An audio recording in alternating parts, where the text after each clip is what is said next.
میدان کربلا میں حضرت حسین رضی اللہ تعالی عنہ جب شدید پیاس سے مجبور ہو کر دریائے فرات کی طرف بڑھتے ہیں تو اس وقت ایک بدبخت انسان حسین بن نمیر حضرت حسین رضی اللہ تعالیٰ عنہ کے چہرے مبارک کا نشانہ لے کر تیر پھینکتے ہیں، جو حضرت حسین رضی اللہ تعالیٰ عنہ کے دہن مبارک پہ لگتا ہے اور خون کے فوارے نکلتے ہیں۔ اس وقت حسین رضی اللہ تعالیٰ عنہ کے منہ سے ایک بے ساختہ بد دعا نکلتی ہے کہ یا اللہ تعالیٰ، رسول اللہ صلی اللہ علیہ وسلم کے بیٹی کے فرزند کے ساتھ جو کچھ ہو رہا ہے اس کی شکایت میں تم سے کرتا ہوں، اور اے اللہ ان ظالموں میں سے کسی کو بھی نہ چھوڑنا، ہر ایک کو قتل کر دے، ان کے ٹکڑے ٹکڑے کر دے۔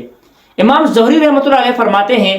کہ حسین رضی اللہ تعالیٰ کی یہ دعا ایسے قبول ہوئی کہ جو شخص بھی قتل حسین میں شریک تھا ان میں سے کوئی بھی بچ نہ پایا،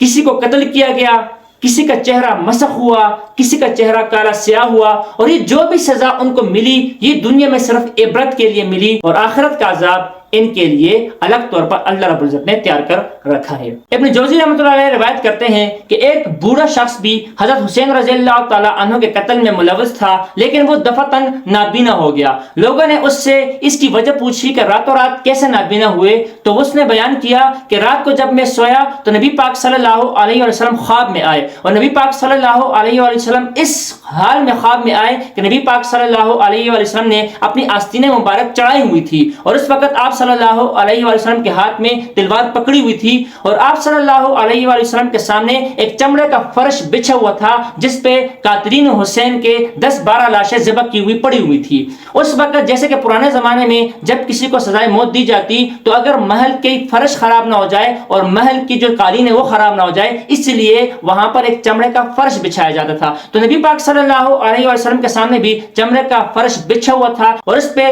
بہت سے قاتلین ذبح کیے ہوئے پڑے ہوئے تھے۔ وہاں پر نبی پاک صلی اللہ علیہ وسلم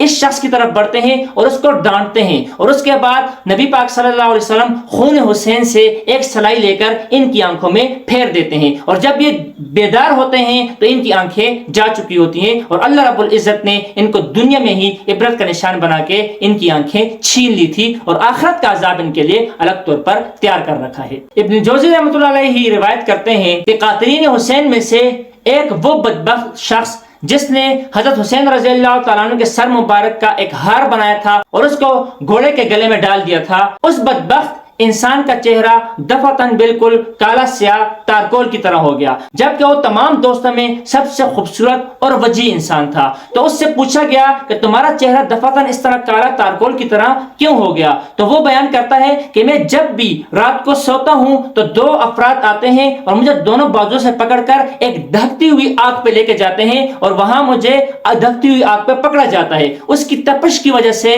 میرا جو رنگ ہے وہ بالکل سیاہ ہو گیا ہے۔ تو اللہ رب العزت قاتلین حسین کو دنیا میں روزانہ جو عذاب دیا کرتے تھے یہ ایک دنیا والوں کے لیے عبرت کا نشان بنا رہے تھے، جبکہ آخرت کا عذاب ان کے لیے الگ طور پر اللہ رب العزت نے تیار کر رکھا ہے۔ ابن جوزی رحمۃ اللہ علیہ سدی سے نقل کرتے ہیں کہ ایک دعوت کا انتظام تھا، اس میں قاتلین حسین کا تذکرہ ہوا، تو وہاں پہ یہ ذکر کیا گیا کہ جتنے بھی قاتلین حسین تھے ان سب کو اللہ رب العزت نے عبرت کا نشان بنایا ہے۔ تو اس دوران ایک بوڑھا شخص اٹھتا ہے، وہ کہتا ہے کہ ایسا ہرگز بھی نہیں ہوا، کیونکہ میں خود قاتلین حسین میں سے ہوں اور میرے ساتھ تو کوئی بھی ایسا واقعہ پیش نہیں آیا۔ اسی رات کو جب یہ بدبخت شخص اپنے گھر کو جاتا ہے اور وہاں پہ رات کو سونے سے پہلے جب اپنا چراغ بجھاتا ہے تو جیسے چراغ کو ہاتھ لگاتا ہے اس وقت اللہ رب العزت کی طرف سے جو تقدیر میں لکھا ہوتا ہے اسی وقت اس شخص کو آگ لگتی ہے اور اکیلا پورے گھر میں جل کر یہ راکھ اور کوئلہ بن جاتا ہے، اور صبح سدی کہتے ہیں کہ جب ہم نے صبح اس کو دیکھا تو بالکل کالا اور سیاہ بن کر وہاں پہ اس کی لاش پڑی ہوئی تھی۔ اور جس شخص نے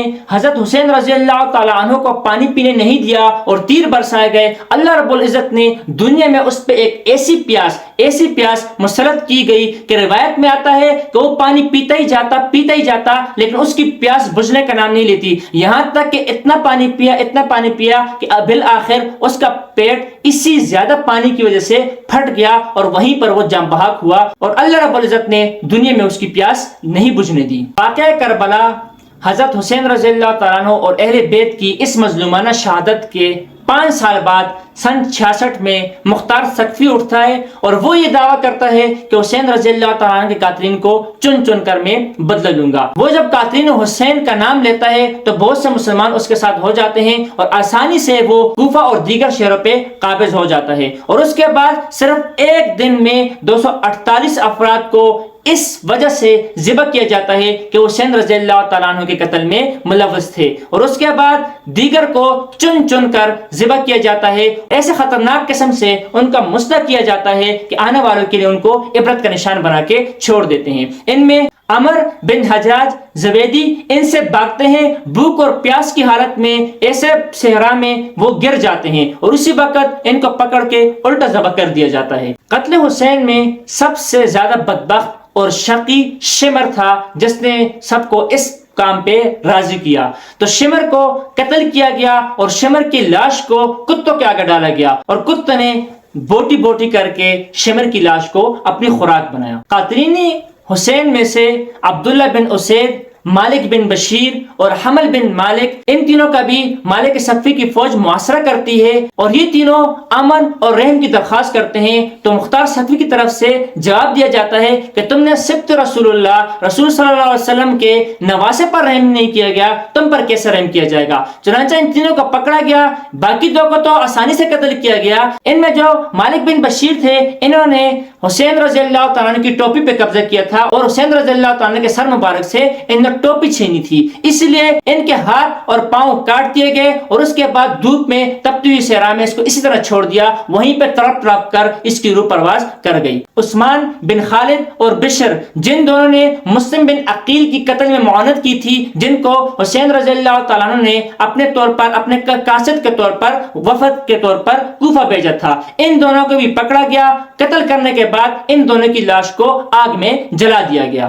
عمر بن سعد، جو اصل میں کربلا کے میدان میں کوفہ کے لشکر اور ابن زیاد کے لشکر کی کمان کر رہا تھا اور جو پوری فوج اور لشکر لے کر حسین رضی اللہ تعالیٰ کے مقابلے میں آیا تھا، تو عمر بن سعد کو قتل کیا گیا اور اس کے سر کو مختار ثقفی کے پاس کوفہ بھیجا گیا۔ جب کوفہ میں مختار ثقفی کے پاس سر آنے لگا تو اس سے پہلے ہی مختار ثقفی نے عمر بن سعد کے بیٹے حفص کو اپنے سامنے بٹھایا ہوا تھا۔ جب سر دربار میں لایا گیا تو مختار ثقفی نے حفص سے پوچھا، جانتے ہو یہ سر کس کا ہے؟ تو حفص نے کہا، جی ہاں میں جانتا ہوں یہ سر کس کا ہے، اور ان کے جانے کے بعد مجھے بھی زندگی میں کوئی مزہ نہیں۔ اس کے بعد مختار ثقفی حفص کو بھی قتل کرتا ہے اور بعد میں کہتا ہے کہ عمر بن سعد کو حسین بن علی رضی اللہ تعالیٰ کے مقابلے میں قتل کیا گیا ہے، اور جو حفص تھا اس کو حسین رضی اللہ تعالیٰ کے بیٹے یعنی علی اکبر جو تھے ان کے مقابلے میں قتل کیا گیا ہے۔ اور کہتے ہیں حساب اب بھی برابر نہیں ہو سکتا، خدا کی قسم اگر میں ایک ثلث قریش کے قتل بھی کر دوں اس کے بعد بھی حسین رضی اللہ تعالیٰ عنہ کے ایک انگلی کے برابر کا حساب بھی برابر نہیں ہو سکتا۔ حکیم بن طفیل، جس نے حضرت حسین رضی اللہ تعالیٰ عنہ پہ سب سے پہلے تیر چلایا تھا، مختار ثقفی کی فوج نے اس کو میدان میں کھڑا کیا اور چاروں طرف سے اتنے زیادہ تیر چلائے گئے کہ پورے جسموں کو تیر سے چھلنی کیا اور اسی حالت میں جہنم واصل ہوا۔ کربلا کے بدبختوں میں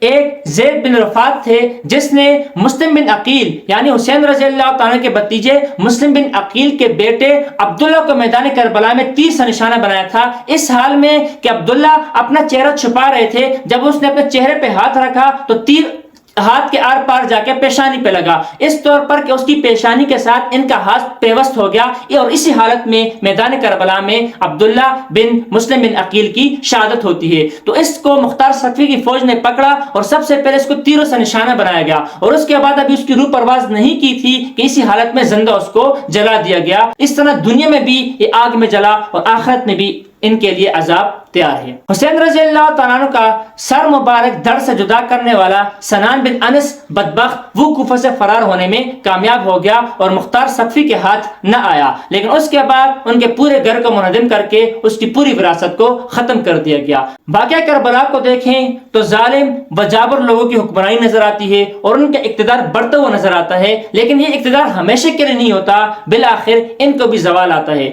واقعہ کربلا تاریخی امت امت مسلمہ میں ایسا سیاہ داغ چھوڑ کے چلی گئی. یزید کی خلافت کے دور میں ایسا سیاہ داغ جس کو کبھی مسلمان بھول نہیں سکتے، اور ایسا ظالمانہ کارروائی کی گئی اور جسموں کو اور نبی پاک صلی اللہ علیہ وسلم کے اہل بیت کے، نبی پاک صلی اللہ علیہ وسلم کے نواسے فاطمہ کے لخت جگر اور شباب اہل الجنہ، اہل جنت کے سردار کو جس بے دردی سے شہید کیا گیا اور اس کے بعد ان کے جسموں کے ٹکڑے کیے گئے، اور اس کے بعد ابن زیاد بدبخت کے حکم پر ان کے جسموں کو گھوڑوں کی ٹاپوں کے نیچے روندا گیا، یہ تاریخ کا وہ سیاہ ترین اور وہ بدترین جرم ہے جس پر کوئی بھی بغیر اشک بار کے نہیں رہ سکتا. اور اگر کسی کے دل کو اس سے تکلیف نہیں پہنچتی اور اس کی آنکھ آبدیدہ نہیں ہوتی تو سمجھ لو وہ صرف مسلمان تو درکنار، وہ